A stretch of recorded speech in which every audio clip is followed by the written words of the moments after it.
अस्सलामुअलैकुम नाजरीन, ये है Urdu point programme chit chat corner में मैं हूँ आपकी होस्ट ज़ोफ़ा नकवी। प्रोग्राम में सबसे पहले शामिल करते हैं पाकिस्तानी शोबिज़ इंडस्ट्री के हवाले से कुछ दिलचस्प खबरें। नाज़रीन, कोक स्टूडियो के गाने कोको करीना पर नापसंदीदगी के इजहार करने पर वफाकी वज़ीर शीरी मज़ारी और मोमना मुस्तहसन में दिलचस्प लड़ाई छिड़ गई।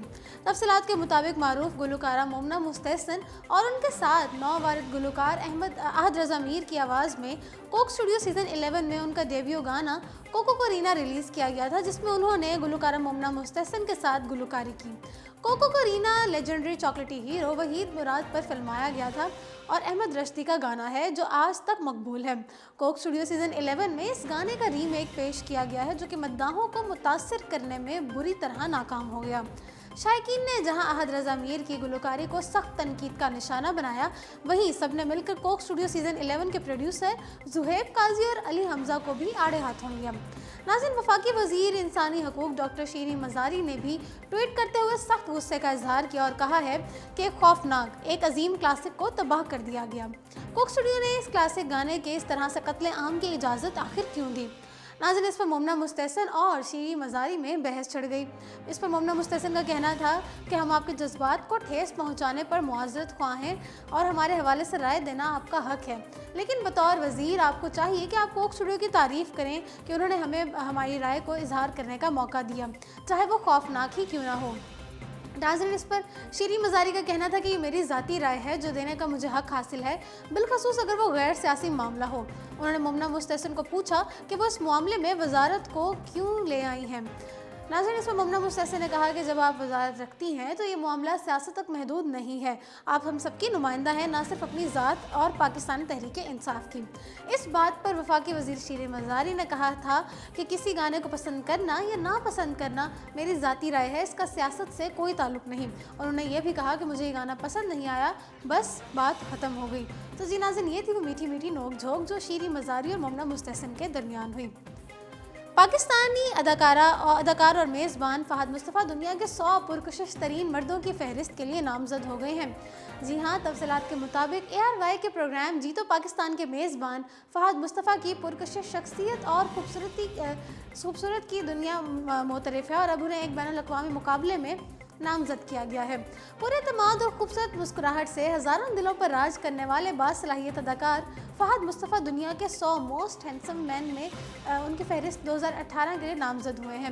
100 मोस्ट हैंडसम मैन में की फहरिस्त 2018 में पाकिस्तानी अदाकार और मॉडल इमाद इरफानी, अदाकार इमरान अब्बास और अदाकार, मॉडल और सिंगर फवाद खान ने भी अपने पुरकशिश चेहरों के बाइस जगह बना ली है।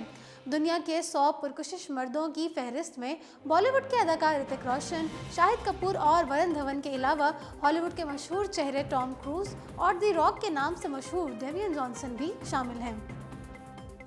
पाकिस्तान के पुरकशिश अदाकार फवाद खान पर परिणीति चोपड़ा समेत दीगर खवातीन तो फिदा थी ही और अब अदाकारा दीपिका पादुकोण भी फवाद खान की मद्दाह निकली।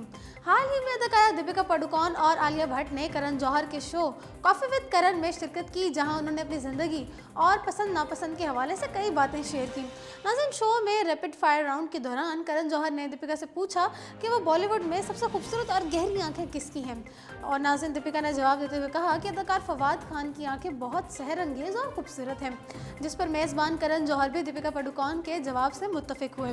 वाज़ेह रहे कि कुछ दिन कबल अदाकार परिणीति चोपड़ा ने भी फवाद खान को बॉलीवुड का बेहतरीन अदाकार करार देते हुए उनके साथ काम करने की ख्वाहिश का इजहार किया था, जबकि अदाकार रणबीर कपूर और उनकी वालदा नीतू कपूर भी फवाद खान से बेहद मुतासिर हैं। पाकिस्तान के लेजेंड अदाकार वहीद मुराद के बेटे आदिल मुराद ने क्लासिकल गाने कोको करीना को बर्बाद करने पर मदाहों से मुआफ़ी मांग ली।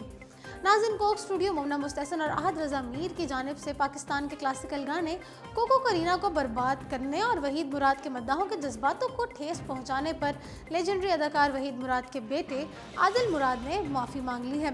आदिल मुराद ने फेसबुक पोस्ट के जरिए कोक स्टूडियो इंतज़ामिया को बेवकूफ़ करार देते हुए कहा कि मैं वहीद मुराद के मद्दाहों से माफ़ी मांगता हूँ कि कोक स्टूडियो को क्लासिक गाने कोको करीना को रीमेक या फिर बर्बाद करने की इजाज़त दी और मैंने कोक स्टूडियो पर एतमाद किया था, लेकिन अब मुझे लग रहा है कि कोक स्टूडियो को बेवकूफ़ चला रहे हैं। सिर्फ आदिल मुराद पर ही नहीं बल्कि इंसानी हकूक़ की वज़ीर शीरी मज़ारी ने भी 60 की दहाई के सुपरहिट गाने कोकोरीना को बर्बाद करने पर इंतज़ामिया को आड़े हाथों लेते हुए कहा है कि को स्टूडियो को क्लासिक गाने का कत्लेआम करने की इजाज़त किसने दी, और जिसमें मुमना मुस्तैद ने अपनी गलती मानने के बजाय ये कहा और मामले को मज़ीद हवा दी और उनसे थोड़ी सी बहस भी की।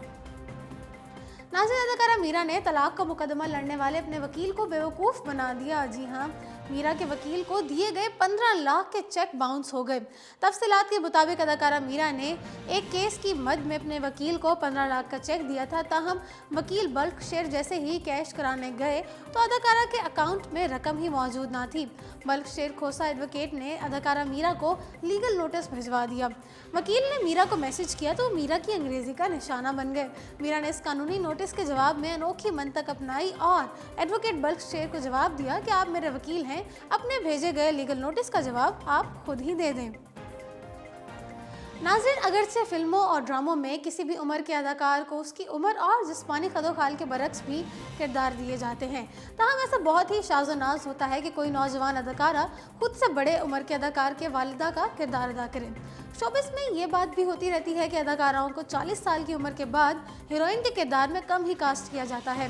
ताहम आने वाले पाकिस्तानी ड्रामे में नौजवान अदाकारा कुबरा खान खुद से भी बड़ी उम्र के अदाकार की वालदा बन के रूप में नजर आएंगी। जी हाँ, जवानी फिर नहीं आनी 2 में हीरोइन बनने वाली कुबरा खान अब आने वाली पाकिस्तानी ड्रामे अलिफ में खुद से बड़ी उम्र की हमजा अली अब्बासी की वालदा का किरदार अदा करती नजर आएंगी।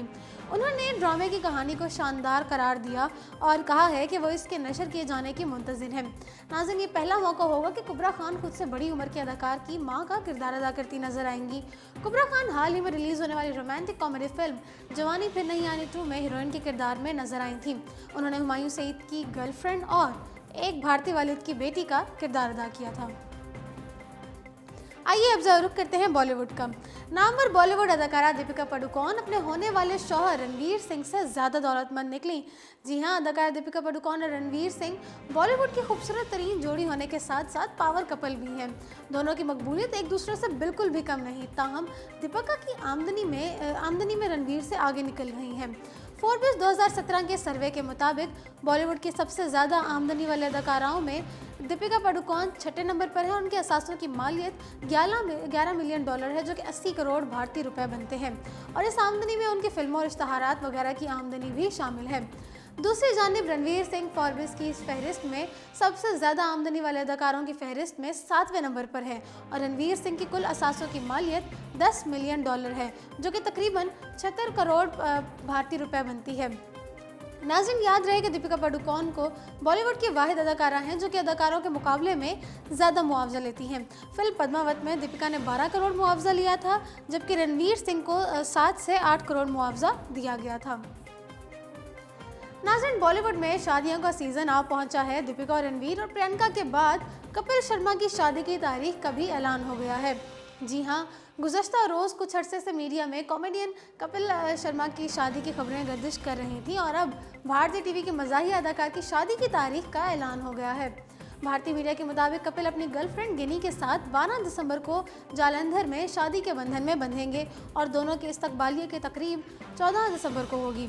नाज़रीन, कपिल शर्मा ने अपनी शादी धूमधाम से करने की मनसूबाबंदी की है। उनका कहना है कि गिनी अपने वालिदैन की इकलौती औलाद हैं, लिहाजा हम दोनों की फैमिली चाहती है कि शादी खूब धूमधाम से हो। कपिल की होने वाली बीवी गिनी छात्रात का ताल्लुक जालंधर से है, और ये दोनों एक दूसरे को कॉलेज के दिनों से जानते हैं। कपिल और गिनी एक साथ पंजाबी कॉमेडी शो हंसाबाली में नजर आ चुके हैं, और इसी शो के सेट पर दोनों एक दूसरे की मोहब्बत में गिरफ्तार हुए थे। बॉलीवुड में हर दौर में कई मशहूर जोड़ियां सामने आती हैं, जिनमें से एक जोड़ी शाहरुख खान और ऐश्वर्या राय की भी है, जो कि फिल्म मोहब्बतें और देवदास के बाद हर डायरेक्टर की अव्वलीन तरजीह थी। लेकिन ये बात बहुत ही कम लोग जानते हैं कि फिल्म देवदास के बाद शाहरुख खान और ऐश की जोड़ी को 5 फिल्मों में कास्ट किया गया था, लेकिन शाहरुख खान ने सलमान खान की वजह से ऐश्वर्या के साथ काम न करने का फैसला किया था। जी हाँ नाजरीन, भारतीय मीडिया के मुताबिक किंग खान की मशहूर ज़माना फिल्म चलते चलते में रानी मुखर्जी से कबल ऐश्वर्या मरकज़ी किरदार अदा कर रही थी, लेकिन सेट पर सलमान खान और ऐश के दरमियान होने वाले झगड़े ने तमाम सूरत हाल को यकसर तब्दील कर दिया था, जिसकी वजह से किंग खान ने ऐश्वर्या राय को फिल्म से बाहर करना मुनासिब समझा।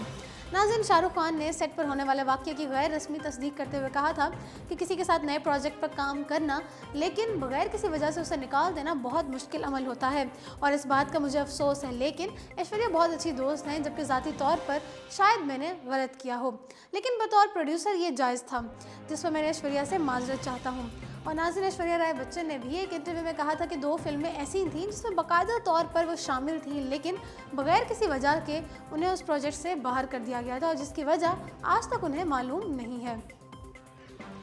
नाज़रीन, हिंदी टेलीविज़न के सबसे तवील अरसे तक नशर होने वाले प्रोग्राम्स में से एक फिक्शन क्राइम शो CID गुज़श्ता 21 सालों से शायकीन को महसूस करने में कामयाब रहा। ताहम अब ये शो मदाहों को मज़ीद एंटरटेन नहीं करेगा और इसकी वजह यह है कि CID की आखिरी किस्त रवां माह 27 अक्टूबर को नशर की जाएगी, जिसके साथ ही इस शो का भी इख्तिताम हो जाएगा। टाइम्स ऑफ इंडिया की रिपोर्ट के मुताबिक प्रोड्यूसर ने इस शो को ख़त्म करने का फैसला अचानक लिया है, जिसकी वजह से मद्दाह काफ़ी मायूस हो गए हैं। पुलिस और चोरों की आंख मचौली पर मबनी शो ने अब तक 1576 एपिसोड मुकम्मल कर ली हैं और इस प्रोग्राम में मौजूद किरदार ACP Pradyuman, senior inspector Abhijeet और दया नाजरीन में बेहद मकबूल माने जाते हैं। दिलचस्प बात यह है कि इस शो का डायलॉग ज़रा पता तो लगाओ, ये भी शायकीन के दरमियान खूब मकबूल रहा। नाज़रीन, 21 साल से जारी इस प्रोग्राम में ऐसी कई कहानियां सामने आई जिन्हें खूब पसंद किया गया, लेकिन अब शो बंद होने की वजह से इसके मद्दाह मायूस हो गए हैं। अब ज़रा रुख करते हैं हॉलीवुड का। नाज़रीन, वर्ल्ड रेसलिंग एंटरटेनमेंट WWE के सुपरस्टार रोमन रेज़न अचानक अपने टाइटल से दस्तबरदार हो गए हैं और आर्जी तौर पर खेल को भी खैरबाद कह दिया। एक रोज़ कबल WWE के इवेंट में WWE यूनिवर्सल चैम्पियन रोमन रेज़न ने इंकशाफ किया था कि उन्हें लुकीमिया का मर्ज़ लाहक है। वाज़ेह है कि बीमारी कैंसर की एक किस्म है जिसकी वजह से खून और बोन मैरो मुतासिर होते हैं। नाज़रीन, उनका ये मज़ीद बताना था कि उनका असल नाम जोसेफ एनवॉय है और वो गुज़श्ता 11 बरस से लुकीमिया का शिकार हैं। उन्होंने बताया कि बीमारी उन्हें वापस आ गई है और इसलिए वो मज़ीद रेसलिंग नहीं लड़ सकते और अपना यूनिवर्सल चैम्पियनशिप का टाइटल छोड़ना पड़ेगा। उन्होंने वाज़ेह किया कि ये कोई ये ना समझे कि ये उनके रिटायरमेंट की तकरीर है, क्योंकि जैसे ही वो इस बीमारी से आज़ाद हो जाएंगे वो वापस रेसलिंग में आ जाएंगे। इसी दौरान रेसलिंग एरिना में मौजूद तमाशाइयों ने थैंक यू रोमन के नारे लगाए, जिसके साथ ही रोमन रेज़न अपना WWE यूनिवर्सल चैम्पियनशिप का टाइटल रिंग में छोड़कर चले गए। तो जी नाज़रीन, इसी के साथ प्रोग्राम चिट चैट कॉर्नर पहुंचता है अपने अख्ताम को। मुझे दीजिए इजाज़त और देखते रहिए उर्दू पॉइंट।